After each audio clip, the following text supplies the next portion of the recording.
Angliškas Londono pubas. Sėdi kompanija, šnekučiuojasi, filosofiškai, intelektualiai ir priejo kažkaip prie savo didžiųjų herojų Sherlocko Holmeso. Kalba. Ir vienas sako, klausykit, draugai, man labai įdomu, sako, o jūs pastebėjo, taigi Sherlockas Holmesas niekada taip ir nebuvo vedęs. Kitas sako, elementaru, Watsonas. Okay. Geras. Jo. Tokį šiuolaikišką atsiuntė. Tu taip labai kukliai juokeisi ir mano anekdotas, matyt, tau nebuvo labai juokingas. Nenuoširdus tipas.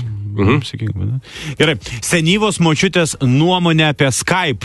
Kaip gerai, žinokit, lyg ir svečių yra, o vaišinti nereikia. Gerai, dar vienas. Gal ir senas, gal ir girdėtas, bet neprašausi su geru anekdotu. Filmas Alisa stebuklų šalyje Olandijoje pripažintas dokumentiniu. Nebuvai girdėjęs šitą? Geras, ne, šitą nesu. Šitas geras. Šitą anekdotų meistrą nustebint nepaprasta. Tikrai juokingas. Man patikdavo taisyti žmonių gramatiką, tol kol nesupratau, kad labiau mėgau turėti draugų. Skelbimas viename didžiausių šalies dienraščių. Taksistui, kuris praėjusią naktį iš ten tos dienos į tą dieną, taksi automobilyje rado dokumentų papkę su užrašu visiškai slaptai, liepiu nusišaut pačiam. Geras. Nes kitaip jau vis tiek bus taip. Aš, rašo, mėgstu taip žaisti, kad kartą 2 mėnesius išėlės susitikinėjau su mergina, vien todėl, kad ji turėjo tramplyną. Žinai, kaip būna.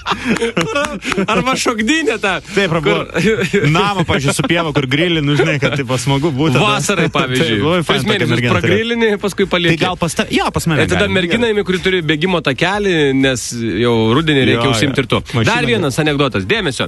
Apie labai mandagų taksi vairuotojai. Tokie dažnai dirba tose geresnėse taksi firmose, kur kilometras kainuoja litų bent brangiau. Įlipa į labai gerą taksi automobilį, pas labai mandagų taksistą, vyrukas taip išsidrėbė ir familiariai sako, nu gerai, varyk ant gedo. Tas mandagus, galvoju, reikia, vis tiek viską ir sakyti. Taip, kunigaikštis Gediminas yra šlikštus, bjaurus asilas. Varyk ant gedo. Taip. Pavaryk ant gedo, jo. Geras, supratai. Gedimino prospektą. Taip, tokia istorija. Mano mergina manė, kad mano lova lenktyninis automobilis rodė mano nesubrendimą. Taigi aš nusipirkau lovą miniveną, kad parodyčiau, jog esu rimtai nusiteikęs dėl mūsų ateities. Ir dar vienas turbūt pabaigai apie santechnikų gyvenimą. Žodžiu, trūko vamzdis.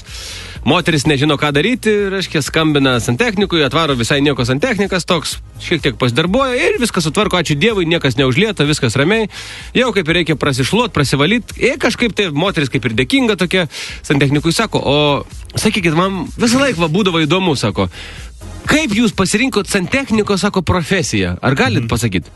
Santechnikas taip pat įsėda ant taburetės, taip ramiai sako, atsako, jaunystėje prieš 20 metų, sako, kažkaip prisižiūrėjau tų vokiškų, sako, pornografinių filmų, sako, kur, reiškia, ateina, reiškia, vokiečių santechnikas, mano kolega vokietis ir laimę apturi, žinai.